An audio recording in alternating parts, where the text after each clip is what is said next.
Hello again. Today I want to talk about the day that changed my view of leadership and management. Have you ever had a day at work that stands out like it was yesterday?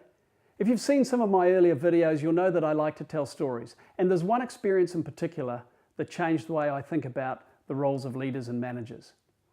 It was one of those days that I remember so clearly. I can still recall the colour of the shirt and the colour of the tie that I was wearing, even though it was a long time ago. At the time, I was working as a consultant and running a project with a huge financial services company in London. We had a team of 36 people who were focusing on systems and process streamlining, management structures, and all the things that consultants do. And it was during week 5 of this particular project that I had one of those moments that you never forget. I was approached completely out of the blue by a very nervous young office worker. He had pale skin and a spotty face, and he was just 17. The conversation we had went something like this. He said, "Excuse me, are you that Australian consultant joker?" Well, I'm actually a Kiwi, but I could tell from his extreme case of nerves that he didn't need a geography lesson at this point. So for the time being at least, I said yes. "Can I talk to you for a moment?" he said. I said, "Sure."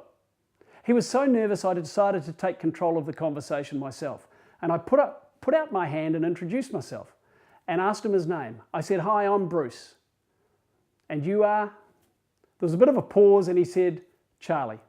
I said, "Hi, Charlie. Where do you sit?" He pointed to a 2-foot by 4-foot desk in the open plan area, not even a cubicle. He had an in tray and an out tray and no phone. I said, "How old are you, Charlie?" He said, "I'm 17. I said, "How long have you been here?" He said, 8 months. I said, "Is this your first job?" He said, "Yeah." I said, "What do you do here, Charlie?" By now he was starting to warm up and gain a little bit of confidence, but just a little bit. He said proudly, "My job is to check page 3 and page 4 of the pension application form." "Really?" I said. I had a bit of disbelief, I'll be honest. I said, "How long have you been doing that?" He said, 8 months.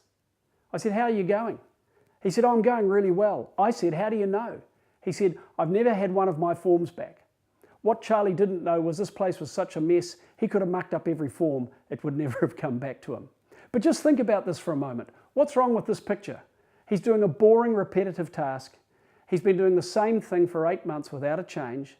He only has part of a responsibility because he's only checking 2 of the 8 pages of the form. We later found out that 2 other people were checking the rest of the form. And his only feedback mechanism was that none of his forms had come back. Isn't that interesting? So the conversation continued.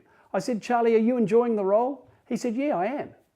I said, "Well, what made you come here?" He said, "Well, I grew up here in Reading. Reading's a town about 40 miles west of London." He said, "If you live around here, there's only really a couple of things you can do. You play football or work for one of the big financial services companies." He said, "I'm not very good at football."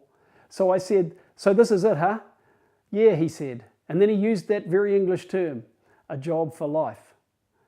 Having made the effort to develop a rapport with Charlie, his confidence was growing. "So Charlie," I said, "you've come over to talk to me. How can I help you?" I'll never forget his reply. He said, "Can you please tell me what we do? Can you please tell me what we do?" For a moment I was stunned. I think I went through the whole range of instant emotions over the next few seconds. But my immediate reaction was a degree of sadness. Here he was, 8 months into his first job in the real world, and no one had even told him what the company did. On further questioning, it became clear that he had not received any induction training or any basic training or even any basic communication about the company and what it did. Even worse was the fact that he had not been comfortable about asking one of his colleagues or even his boss. He waited till a less threatening option, an outsider, the consultant, came along, and then he felt he could ask the question. It turns out that he wasn't the only one. He was put up to it by a couple of his colleagues who were similarly undesirably ignorant about what the company was about.